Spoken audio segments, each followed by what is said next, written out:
What up, y'all? Hope y'all having a great weekend. Let me center this real quick.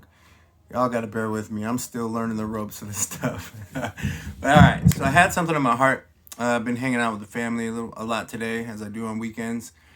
Working on a lot of stuff, and something that I've been processing and thinking about are the connections that I have with the people around me, whether they're professional, personal, or otherwise.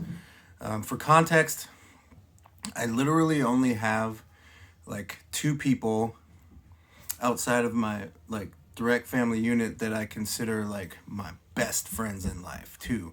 Now these individuals I've been friends with for the better part of my entire life. So I'd say probably a good 25, 30 years I've been good friends with these people. Never had like a divergence of interest or like any significant contention or conflict. So I'm really thankful for the connections that I have with these two individuals, and I'll always endear them for the rest of my life anyway. So, all right, to the point. Connection.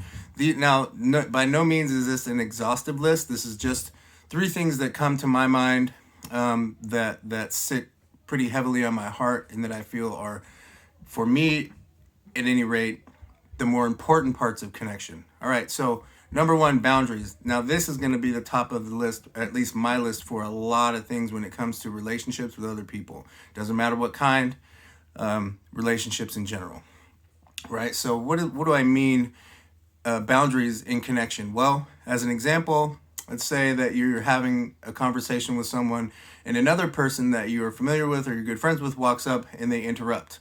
It is okay, and it is a good baseline to establish a boundary there, to say things like, can you give us a few minutes? We're having a talk, or pardon us, we'll be done in a few minutes. Something like that. Respectful but clear and concise boundaries early and often, 100%.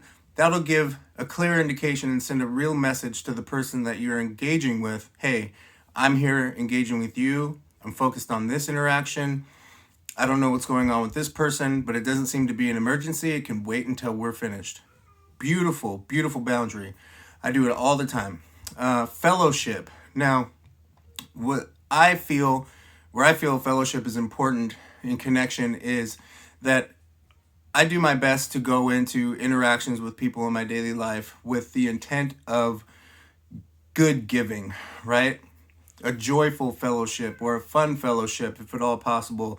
Never going into it with a negative or pessimistic attitude or trying to bring any cynicism or any of that. If there are points or grievances that a person that I'm engaging with that they'd like to air or process, then I'll do that with them. But what I won't do is I won't co-sign their grievances and agree with them, say they're right. I won't say they're wrong. I'll hear them out and work through them with them.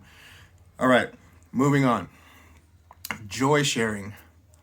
Joy sharing is beautiful. Talking about conversion or divergence of interest, it's great when you have a convergence of interest. Like say you both are excited about the same thing, right? Then the joy sharing is easy. It was like, oh, I had X, Y, and Z happen. You're like, oh my God, I love that. Oh, da da da da, something like that. However, it doesn't have to be your cup of tea per se.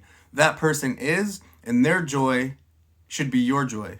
Does that make sense? So whatever the topic is, they're excited about it. You may not be that excited about it or have very little interest in it, but you do have an interest in affirming this person, their excitement, and their joy. This, in a good connection with another person, should bring you joy to see that person happy. So these are just my, maybe not even top three, but definitely three important components in my mind when we're talking about connection. Peace, y'all.